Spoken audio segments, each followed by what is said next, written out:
You're listening to the Archaeology Podcast Network. Taking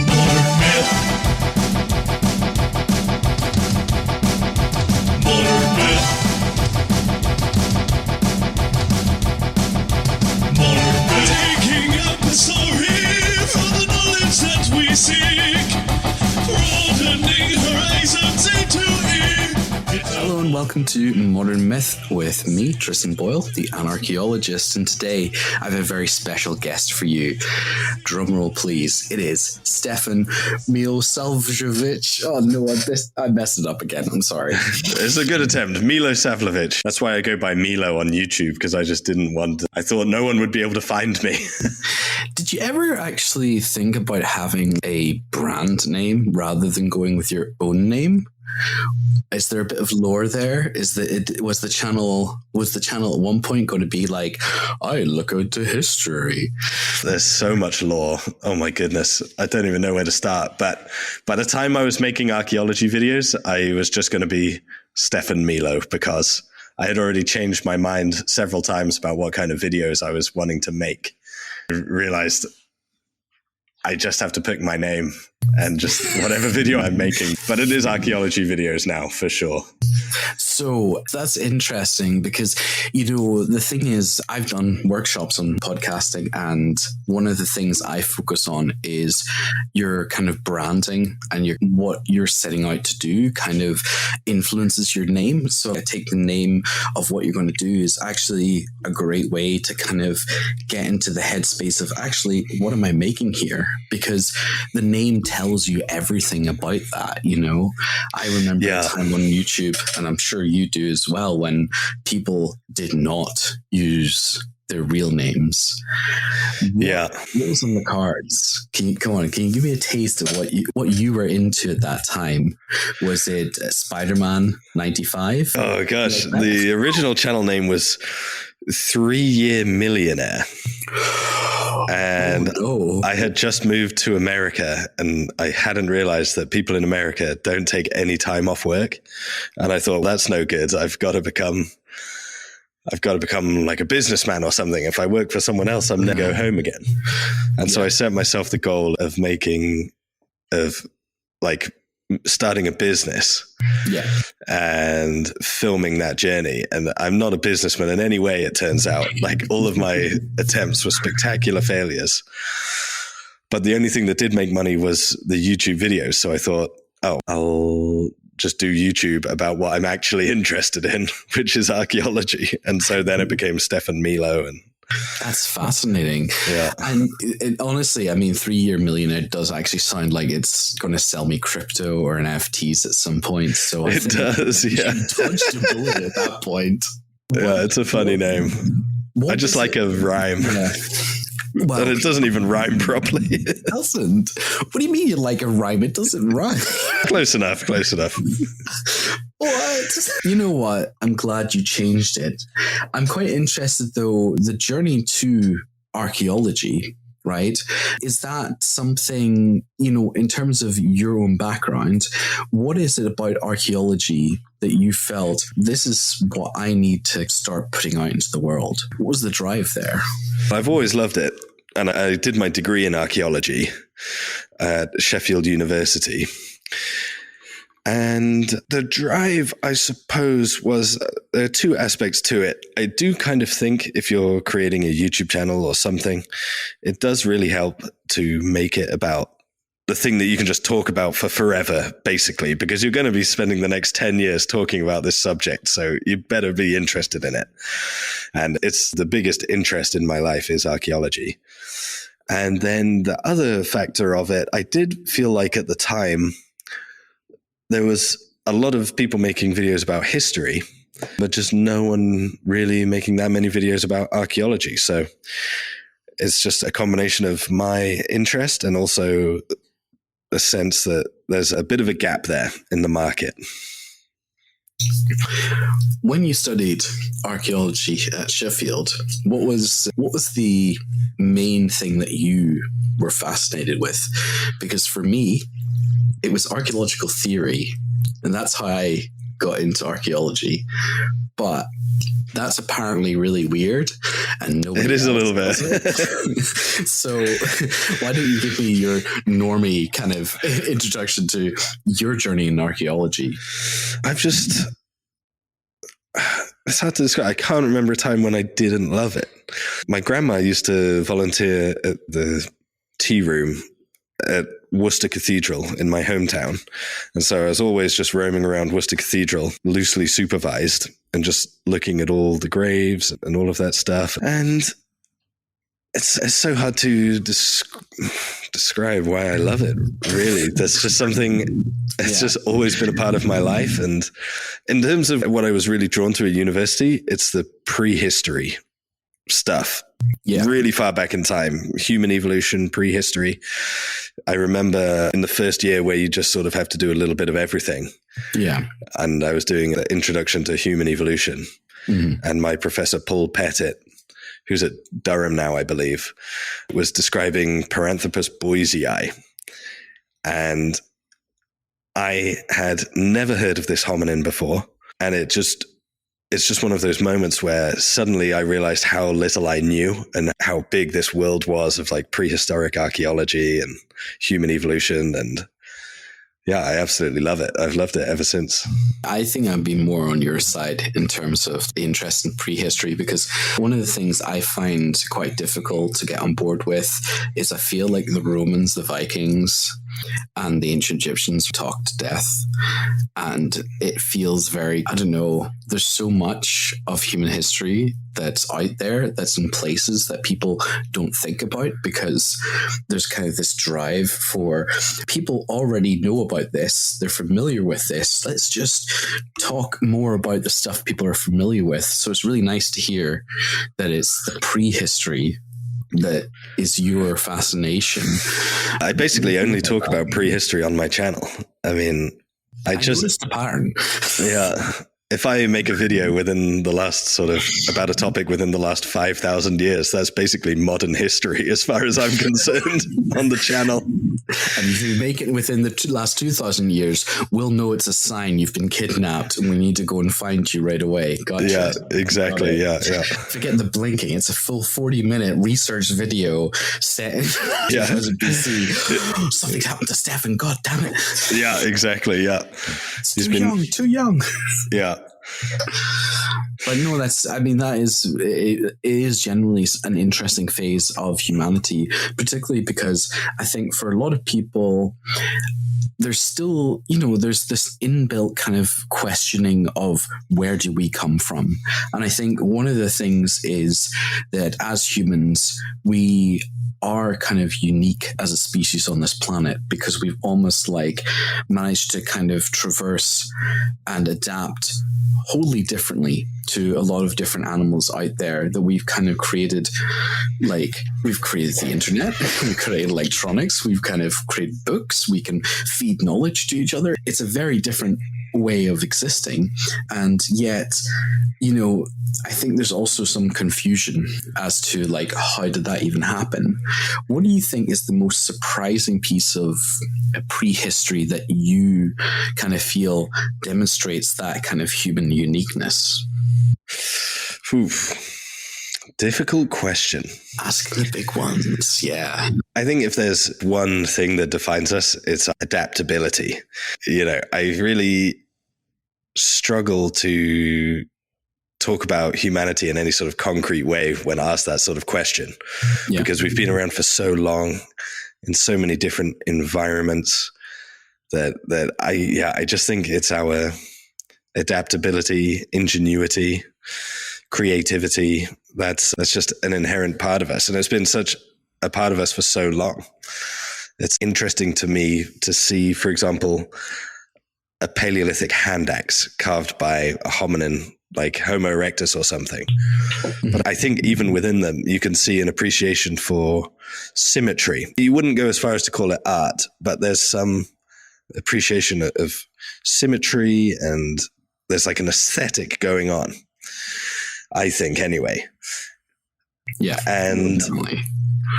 It's just, it just boggles the mind. It boggles the mind because in many ways, if we could turn back the time and chat to Homo erectus, they might not be able to talk at all. It's so long ago, it probably predates language, but there's something still so human about them. Like, you couldn't watch them and not think they were human, I think, even though so much time has passed. And I don't know. I'm sort of waffling. It's a difficult question to answer, but I give the hard-hitting questions. There's no easy ride with me, okay? I'm here to dig down deep, I think it's quite interesting. One of your recent videos, you were talking about the desert kites. These are kind of like Neolithic monuments in kind of like the general Middle East area, especially, or there's some of the larger ones.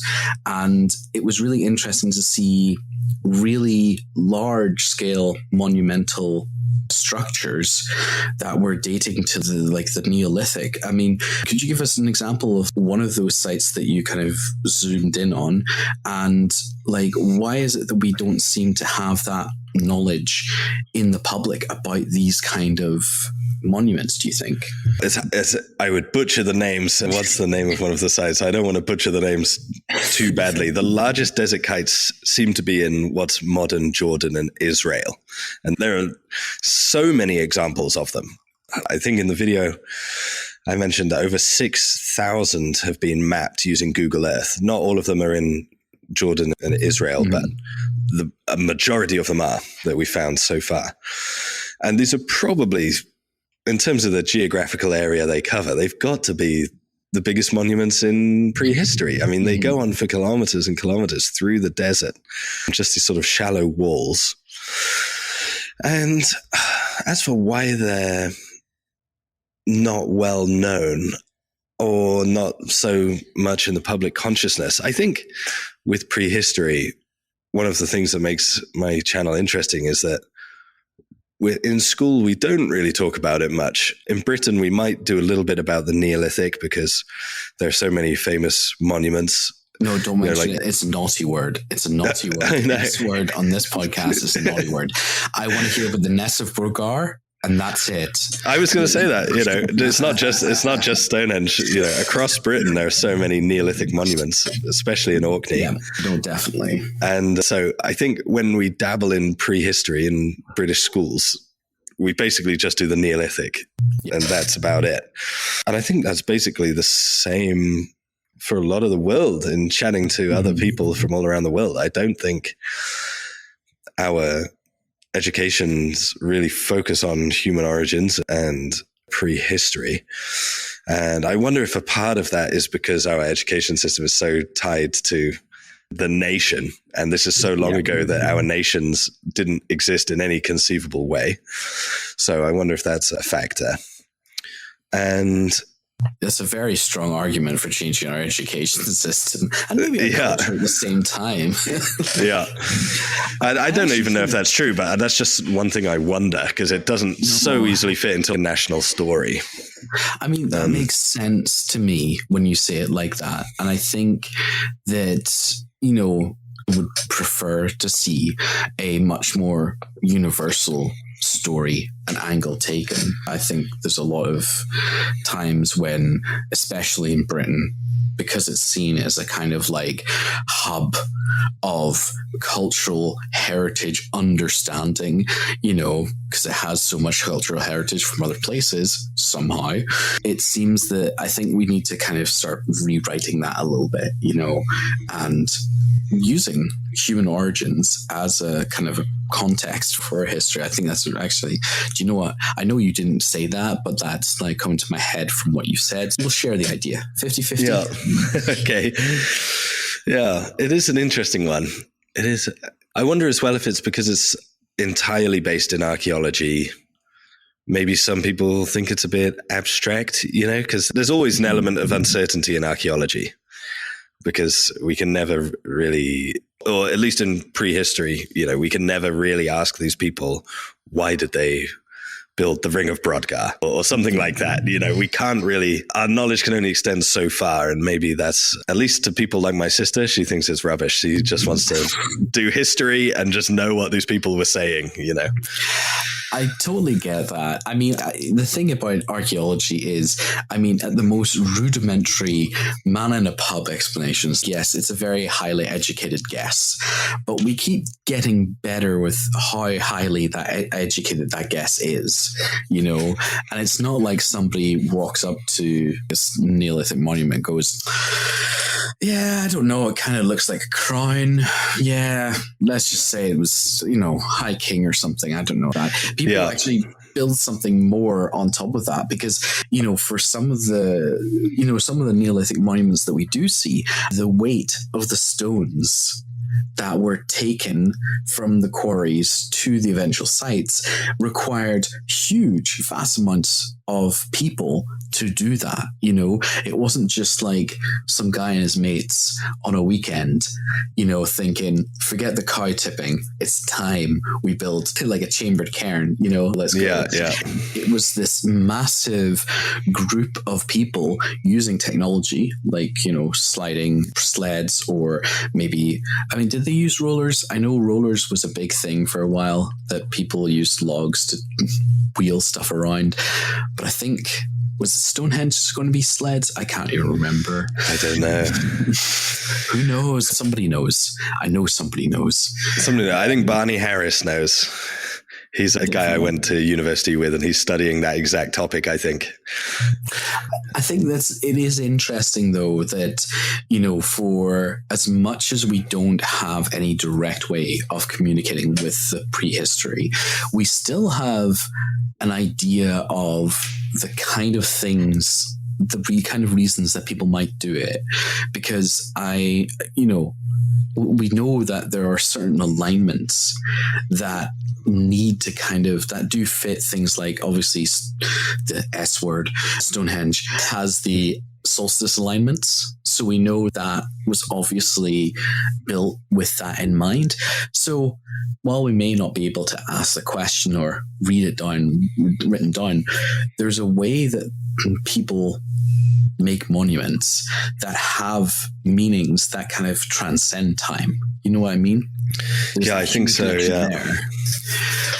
What do you feel that when it comes to archaeology, and, you know, while we don't have written stuff from prehistory, do you think that the feeling or the presence of being in a place like that does tell a story? I'm getting into phenomenology here a little bit, but what I mean is that these sites have some sort of kind of experience to them. I think so. I mean, I suppose it depends on the person visiting them, because I know I've seen videos of people traveling to Stonehenge, and when they get there being like, is this it? It's just a couple of rocks. What's all the fuss about? That's true. That is true. But have you been to Stonehenge? I have. Yeah. I have. Never been to Orkney, though. I need to get up there. That's for sure. You do. Did you just think it was a pile of rocks with Stonehenge? No, it was a great day out. I loved it, but I'm already fully bought into to archaeology and the wonder of these places. But what was the question again about the story of these places?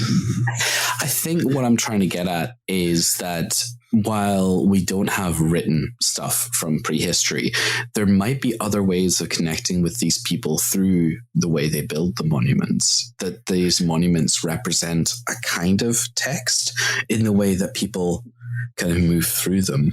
Do you think that we as archaeologists have any extra insight into that? Or is it something that somebody could feel their way through? I think someone could feel their way through it, to be honest. I think they could.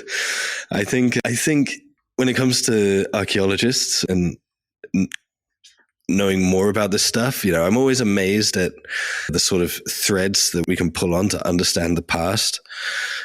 You know, whether it's like isotope analysis or genetics or studying, you know, where rocks came from, and all of that can add to the story in a million ways. But I think someone can turn up to a monument like that and just see the human effort that's been put into it and feel a connection to that.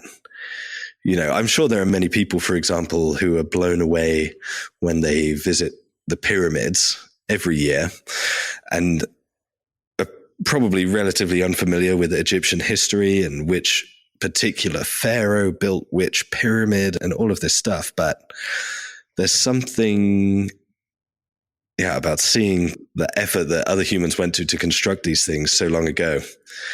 I think anyone can relate to that, honestly. I think they can. I definitely agree with that. That's why I asked the question. Yeah. Anyway, it's time to take a short break, and we'll be back in just a second. And we're back. You're listening to Modern Myth with me, Tristan, and Stefan Milo, YouTuber, archaeologist extraordinaire. And it's time for the real fight.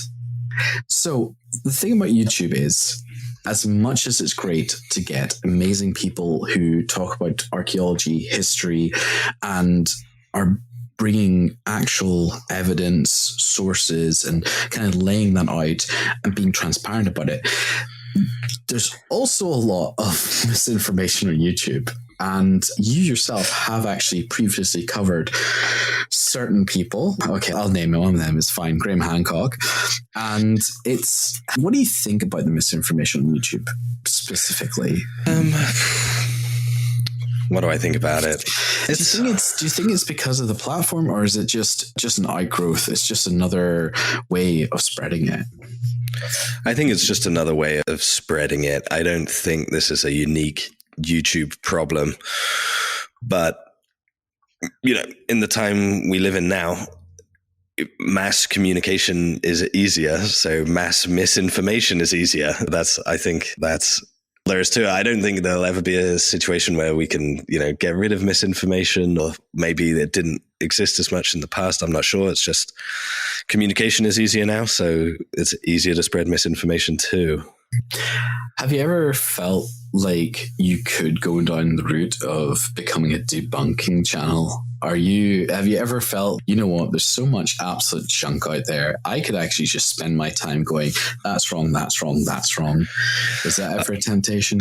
Nah, not at all. Not at all. Because the one thing I hate about debunking something is that it puts me in the negative position of being sort of party pooper and saying no all the time, no, when actually I really love history and I really love archaeology and I find it fascinating. So I want to spend the majority of the time talking about it positively, talking about it in ways that interest me, in stories that interest me. And I think there are two ways to fight misinformation. One is like debunking something, pointing out where someone might be misleading the audience. But the other side of it is there has to be good information too. As we've already discussed, people don't really spend much time in their school life learning about these topics. Yeah. So there needs to be, you need to have both. There has to be some just normal archaeology videos out there just so people understand how we know what we know in an interesting way. So yeah. I think every video I do contributes to fighting misinformation in that sense. But yeah, I really don't want to spend that much time being forced to be sort of negative. Do you know what I mean? It's not that because it just makes you seem like you don't love the subject in a way. I don't know. No, it's easy to agree with you. Yeah. I totally agree with you. Yeah, great. No, I think what you're kind of touching on is something I believe as well. Is the thing is the people who are really interested in, especially to do with like alternative history, and especially your kind of like Atlantis, ancient aliens. They love archaeology. Like they love it. They're fascinated by it. It's just that they've been taken in by somebody who writes books and writes obviously entrancing books and says, here, look at this. I mean, the amount of times that, someone like Graham Hancock says, look at this. Doesn't it look man-made? Look at this. And people feel that's so approachable. That's so, I can look at that. I can make an immediate kind of guess about that. It makes it very easy for people to get on board, and people don't feel like there's any barriers to understanding. And I think that's effective. Yeah. And I think maybe it's a little bit tricky to put ourselves in the position of someone that doesn't have a background in archaeology and hasn't sort of obsessed about it their whole lives. But a lot of these people are really coming to these topics with no information, no preconceived ideas about how prehistory went down, or, you know, agriculture and urban society and all these things. I'm avoiding using the word civilization, but all these things developed. That's much appreciated. Yeah. And even myself, when I watched the first season of Graham Hancock's Ancient Apocalypse, I haven't seen the second season. I don't know if I will, but I still learn about sites in every episode. And I have quite a good understanding of archaeology, and I'm still learning something. And it's kind of a shame that people are only exposed to these things through him. You know, I wish there was like a Netflix documentary about the Aztec Empire, for example. I'm just mentioning that because there were several sites that he mentioned about the Aztecs that I was totally unaware of. And that's a shame. It's a shame that people's first introduction to these sites is through this, you know, what we would call misinformation, pseudoarchaeology. That's a big shame. So that's another reason why I just don't want to spend the majority of my time being a debunker when there's so many things to talk about. And I could be that first introduction to these sites for someone. Do you think that, you know, you kind of mentioned earlier that you kind of saw a gap in the market when you were first kind of thinking about doing archaeology for videos. What do you think was missing at that time that you kind of wanted to do? Because I know you said it was kind of just, there's a lot of history stuff. You know, was it just archaeology, or was it like a type of presentation that you were kind of keen on putting out there? I do try hard to have quite a high production value, I think, in my videos. They could always be higher in production value, but I certainly try to have a high production value. And I think that is obviously something that's improved a lot since I first started. I think there certainly was at the start a sort of gap there, I think. As well, sometimes I think that archaeologists make too many Archaeology 101 videos and not enough videos with a mass audience in mind. I try and frame every video in a way that would appeal to the largest number of people. And I don't know that every archaeology channel tries to do that in a sense. And that's maybe because I'm not attached to academia in any way. I feel like probably I have a little bit more flexibility in the presentation of these ideas. Or at least I'm not afraid of, I don't want to use the word clickbaiting, but like I said, just framing it in a way that is designed for mass appeal. Don't hate the player, hate the game. You know, when it comes to clickbait, it gets you clicks, you know? Yeah. I mean, if no one clicks on the video, no one's going to learn anything about any of these things. Yeah, no, I mean, like I've got an episode in my pipeline that's titled, "We Should Abolish Museums." I mean, I'm not averse to clickbait like that.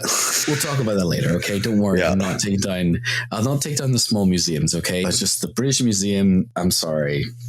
It's over, bro. It's over. I hope you don't have any fond memories there, because my plan is just take it down brick by brick. Do you reckon? Okay, there's two. It's only half a sentence. We should abolish museums in their current form. It's going to be the whole thing, but it's not as clickbaity. You know, that's a bit too nuanced.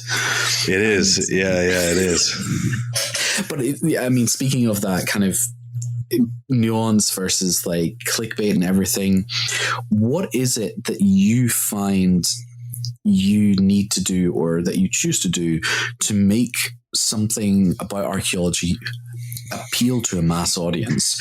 Because my concern would be, and I'm sure other people's would be, is what am I doing that, like, how do I do this where it appeals to most people, but I'm not like taking the important stuff out, you know, or I'm not leaving stuff on the table that actually is part of the information I really want to get across? Yeah, that is always tricky. The main thing there's some quote that someone said who I'm going to copy and not give credit for, but it was something along the lines of like, plagiarism is coming back. I know H Bomber guy's going to jump in and take me down, but it's some quote along the lines of don't overestimate their prior knowledge, but also don't underestimate their intelligence. And so I think people can follow along, but you just have to, a lot of the time, get rid of the jargon or explain the jargon if you're going to use it. And just break it down bit by bit. I think people are really craving at the minute entertainment that isn't dumbed down. I don't think you have to dumb it down, but you just have to think about the language you're using to explain these things, I would say. But as with anything, right, there's only so much time I can spend on a YouTube video. And so there is always some information that I will choose to not present. And whether I make the right editorial choices is, I'm sure, up for debate every single video. But I certainly try and I want people to come away with a good understanding of whatever that topic is. And I really am trying to include more and more how we know what we know. Don't just take my word for it or an archaeologist's word for it. This is why we've come to that conclusion. And maybe here's where there's some nuance and stuff like that. And I think people really like that. They love to know how we know, and they love to know when we don't know something. And if we don't know, why don't we know? What are the limits of our investigative tools? I think people love all of that nuance. No, definitely. I think you're absolutely right. And I think it's really important to because it does give an air of transparency as well, because at the same time, you can't really be accused of being like a gatekeeper when everything's on show. You know what I mean? You can't be accused of hiding anything. It's all here. I've wrote it all down for you. Here it is. So I think that's quite effective as well. Yeah, I think people are really drawn to the fact that I say I don't know or we don't know a lot. I think people are really drawn to that. And I'm not exactly sure why, but I think it adds to that authenticity, like you said. I think authenticity is the word to use. I think that's what really permeates a lot of online interactions, where people kind of don't want to feel like there's all this layers of like extra fake kind of like feeling, or there's not some sort of heart for want of a word to it, and I think that actually that's good to have, because I think one of the things that I think in archaeology that we do have is passionate people. I think archaeology benefits from the fact that a lot of people do it because they're absolutely obsessed with it. You know what I mean? I mean, obviously there's so many problems with the heritage sector in terms of an archaeology as a career. I can list off all the problems with, even commercial archaeology, working in academia, and even doing like independent research. It's not a very thankful job in that kind of sense, but it's a very rewarding experience, and people do it for the love of the game. Like you said yourself, like you were obsessed with archaeology since you were young. That's the kind of people that do archaeology. And I think that translating that to people, and that's what I think is really important about having multiple ways of doing that. I think that is what the goal should be of any kind of content creator. I hate that term because it's so marketable, but like anybody who's really facilitating the public's interaction with the past, your part of your job is bringing out the stories, the passion, and the people that are then finding out information about the past. I think that's a really powerful way of making a positive impact on things. I think so, yeah. And there's also when I'm making my videos, a lot of people watch because they like me. It sounds arrogant to say, but they're kind of half watching for the archaeology, half watching because it's me some of the time. Yeah. And if everyone's going to have their own sort of presentation style and all of this, and there really is like an audience for all sorts of different kinds of videos. Yeah, but I mean, you lucked out with having a British accent and what I'm guessing is mostly American audience. Yes, yeah, of course, yes. When you say something, you know. yeah, that doesn't hurt for sure. No joke. I actually think that's kind of one of the reasons why Graham Hancock has done well. No, it's 100% true, because we're all, standing on the shoulders of David Attenborough in a way. We owe him everything. This British accent documentary maker, it adds a lot to us. But of course, as soon as no Americans are around, we start speaking normally again, Yeah. All right, bro. Like that. Yeah. Sorry, I interrupted you entirely. I really apologize for that. But I think I kind of get where you're going with that. That you as anybody as a content creator, it's the unique selling point is, people can talk about the same topic, but one person is going to stand out by making it more engaging, and people genuinely like listening to people. They have certain things they really. Yeah, exactly. Yeah. And it depends a lot on the medium too. I see on TikTok a lot of really successful female archaeology content creators. I'm trying to do more on TikTok. It's just another thing to have to do. Yeah. But it's a huge, almost limitless audience out there. Yeah. And if you're try to focus on like a mass appeal and present yourself authentically, I think you'll do well. I really do. Just to wrap this segment up a little bit, do you think, I'm always of the opinion that if somebody says to me, I want to do an archaeology podcast, I'm like, yes, you do. Fantastic. Have a think about it. Think about this. You should do it. Do you feel the same way about archaeology YouTube channels? Do you think that people, if they have the inclination and the desire to do it, should they do it? Is it something that you encourage? Yeah, of course. It's changed my whole life. I'm a huge advocate for it. If anyone's listening to this thinking if they should do it, yes, you should. Tomorrow. Maybe not today, have dinner or something and go to bed, but tomorrow, wake up and crack on with it. I actually think that anyone who wants to start an archaeology podcast should start a YouTube channel, because I think podcasting is it's a hard game. It's a hard game, podcasting, I think. Right, guys. No, don't listen to Stefan. Just come over here. Come to Tristan. It's okay. It's okay. No, I mean, the thing is, these things are not like mutually exclusive. I know what you're saying. There are so many podcasts, but at this point, there's so many YouTube channels. But saying that, there's not a lot of archaeology YouTube channels. I remember even 10 years ago, I could probably count on my hands the amount of archaeology YouTube channels that I knew about. Whereas I feel recently it definitely has exploded. It does feel like it's at a tipping point at the minute. Yeah, it's interesting.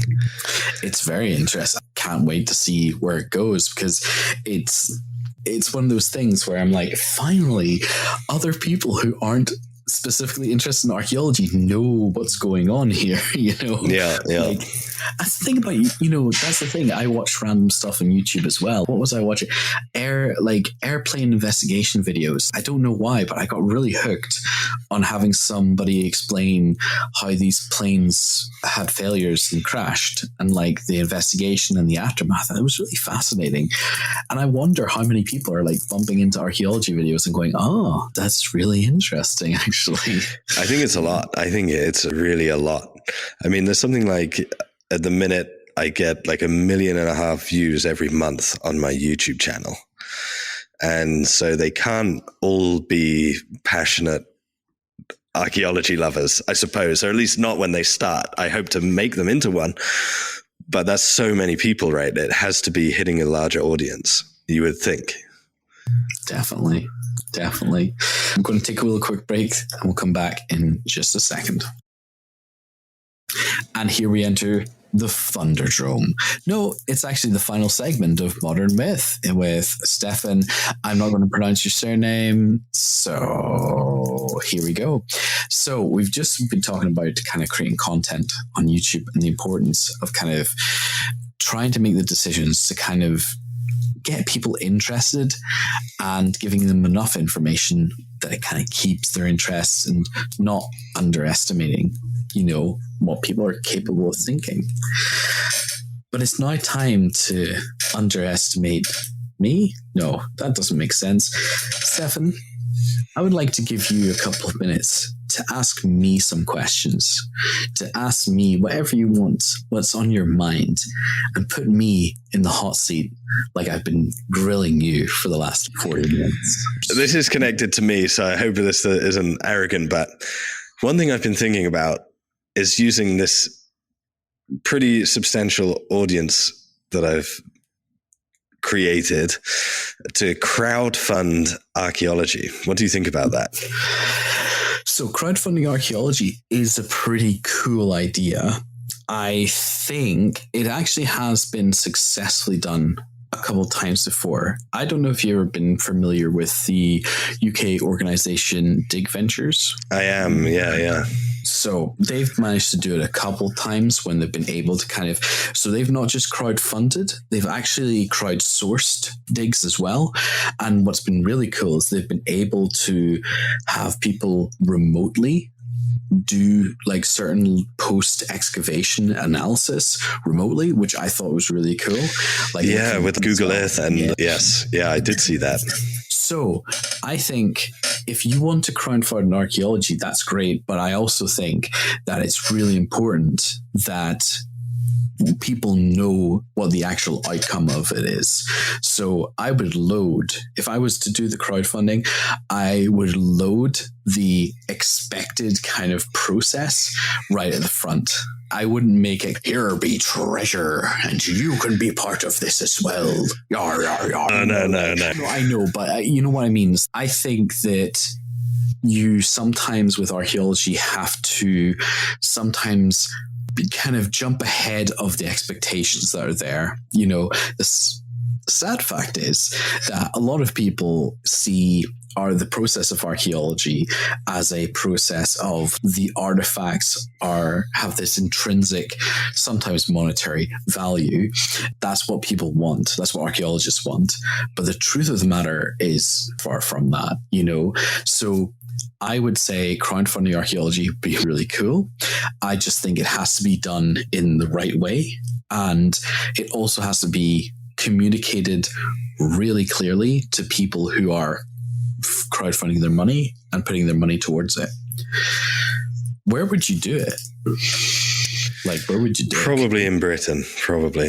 Okay. Because that's just the part of the world I'm most familiar with. I don't know. And pretty straightforward as well. Yeah. Yeah, it definitely could work. Would you be crowdsourcing, or just crowdfunding? I don't know. This is just at the very earliest stages of thinking about it, but I was thinking of making a video to be released on the 1st of January, just to sort of put the feelers out and see what is or isn't possible and how much it would cost. Because if I have to raise $100,000, that's probably too much. So I don't know the cost of any of these things. I don't know. Okay, do you know what? I actually might be able to help you with this, because I have contacts within the industry who could probably tell me how much certain things cost. I don't think, depending on what you want to do, I don't think it's 100K, because if it was, archaeology commercial digs would never happen. Yeah. And community digs would definitely never happen. The thing is, you have to think about really it'll all depend on the scope, So what I would say to you is that the reality of it is, how big's a long piece of string? If you said to yourself, you've got a target of 25K, right? And that's a lot of money. That is a hell of a lot of money.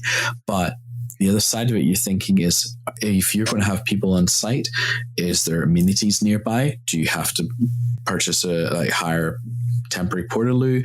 Do you have to have a digger to kind of do trenches, or you do hand by trenches? Because at the end of the day, you could have yourself and a couple of archaeologists, right? And obviously pay for their time, and they could facilitate other people.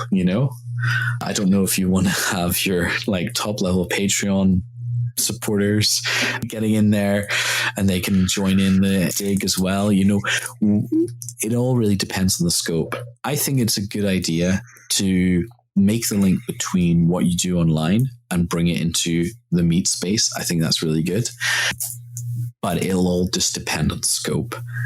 And I think, do you know what? Go for it. Feet first, okay? Yeah, because I've been more and more focusing on the channel about how we know what we know, really including that in the videos, trying to. And, so obviously the sort of end result of that, or the inevitable conclusion is that if that is, let's film an excavation and see it firsthand, what is going on. So I hadn't anticipated viewers participating in it. I am just sort of hoping that archaeologists out there sort of have a project in mind that they want to do and know more or less how to go about it.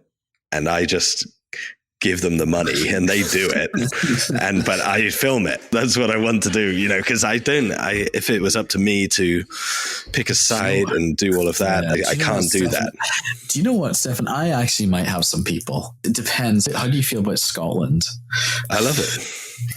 Okay. Not making any promises, okay? In the recording or anywhere else, not making any promises, but I'll speak to some people, okay? I'll hook you up, I'll hook you up, okay? Question number 1. I think that's done. I've got an action point off the end of that. Come on, Stefan. Yeah. Lay down the gauntlet for me. Yeah, I just want to, it's not that I don't want to be involved, but if I'm involved, it'll be slow and rubbish. If someone out there has a plan ready to go and they know how to go about it and all of that, and they just need some money, I think I could help with the money side, That's my goal. I want to start off small, and then maybe in the future, this can be a thing we do every year, and it gradually gets more and more complex. But at the start, I'm not even kidding. I probably know some people who might be interested in money. Yeah. I don't want to say it like that. No, I think I could probably find some leads in that respect for you. So this is good. Thank you for telling me this. We will get this sorted. Yeah, sounds good. And I love Scotland. I'm happy to fund some Scottish archaeology. That's great. Good. And do you know what? I think, depending on the time of year, you also want to have it I think there's a certain week in July, that's our summer. It's really good. Yeah. The great British weather. Love it. That's a really cool idea. I think that's sort of a goal I have maybe for this next summer, but we'll see. Okay. We'll see. I don't even know if that's from January to the summer. Is that too short notice? I don't know. It seems quite short, but it depends on the scale of the project, I suppose. Yeah, I think it'll depend on that. I think it's possibly doable. I'm actually having a meeting with some people next week about something else. I'll see what the lay of the land is, Stefan. Yeah, okay. Yeah. I could also reach out to Dig Ventures, I suppose, as they have so much experience doing that. If there's some way we could work together. Yeah, actually, no, that would be really good. You know what? I'll get you their contact details. We'll get that sorted. Next question. Sir, interview me on my show. You get another question. Let's think. I know that a Life in Ruins guys pretty well, so I'm trying not to think of a question to insult or slander them. No, you can slander them, please. Actually, you know what, Stefan? Please do. I mean, what do you think is sort of missing in the archaeology podcast space? As that's something I think about but haven't done in your podcasting, and know loads of podcasts too. What is it that's missing? Yeah. I think one of the things that's missing is what I would say is an all-in-one show. I think the problem is that when people make podcasts specifically is that they kind of take a niche, and there's a reason for that, because obviously you kind of want to have enough material that you can make episode after episode, but you also want to give people an expectation of what they're listening to.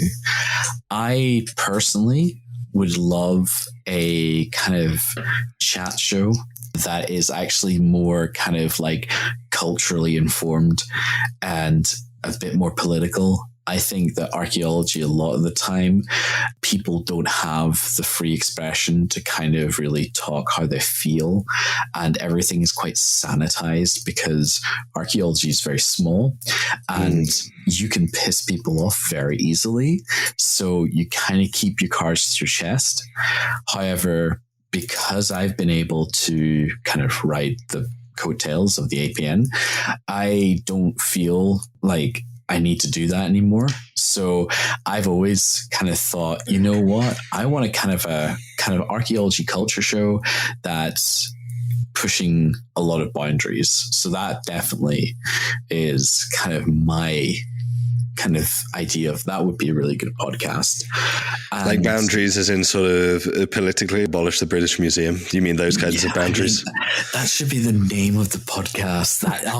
It's so good. And you know what? The amount of hate just from the name, I'd be just like basking in the tears, because the thing is, when I say these things, and I do partially mean them, I also think there's needs to be always a way of looking forward to make things better. We can't just be, forgive the statement, stuck in the past. I think archaeology has always been on the cutting edge of technology. And I think we also need to be also on the cutting edge of like things that are happening that improve society.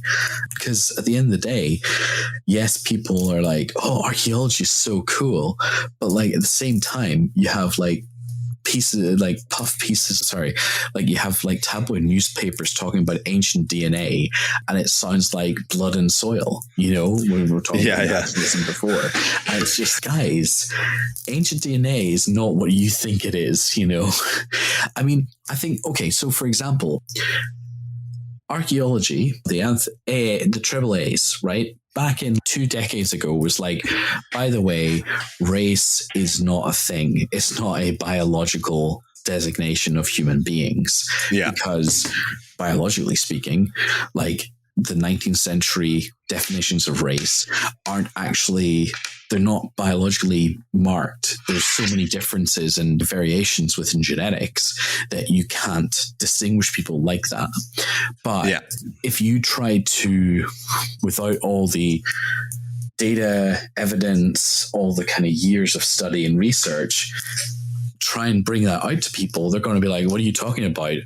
I can see it with my eyes, So tackling stuff like that and not being afraid about the pushback and kind of being insulated, that would be like spearheading that kind of approach, like taking on the pre-assumptions that are like really baked in and kind of really ripping them out, The first episode I ever did for my archaeology podcast was about archaeology in video games.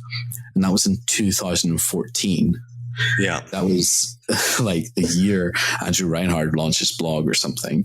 I think it's really important we get ahead of stuff. Does that make sense? Yeah. Sometimes I wonder if, and at least in America at the minute with the election result, people have been wondering if it needs to be like a Joe Rogan of the left is this thing that people keep saying over here.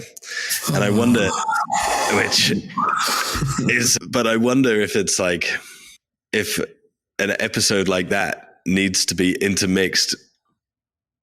Like it's the same people talking about what you just mentioned. Yeah. But then next week they're talking about what happened in the football.